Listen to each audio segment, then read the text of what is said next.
I was going to tell him it was me who did it.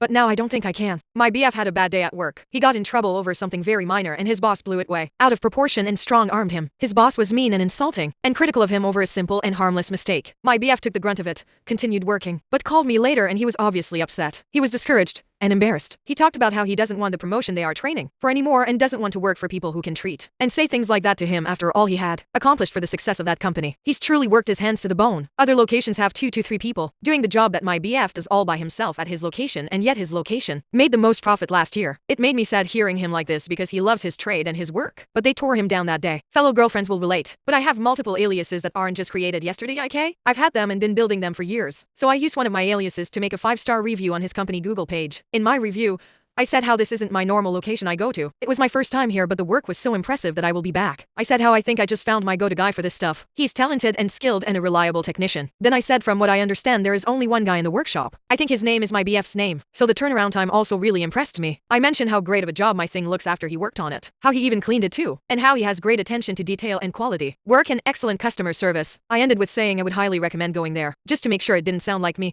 I wrote it in French. Because my French isn't perfect. It's not my first language, but I know it well enough to communicate my point, just with different wording. I figured when they saw his name in the review they could translate it on their phone. BW. I'm in Canada, so French is our second official language, so it's not like nobody else will understand it or be able to translate it. Anyways, I was going to tell my BF I did that because my original intent was for his bosses to see how valuable a worker he is. But then my BF texted me hours later with a screenshot of the translated review and said, "This is a review I just got. Look, babe." Later on in the night he was almost in tears saying how good it feels to be appreciated and to be recognized like that. It gave him hope and perseverance. And then I realized that it means more to him than to his bosses. So maybe in 30 years down the line I'll tell him eventually. But for now, I don't think I can.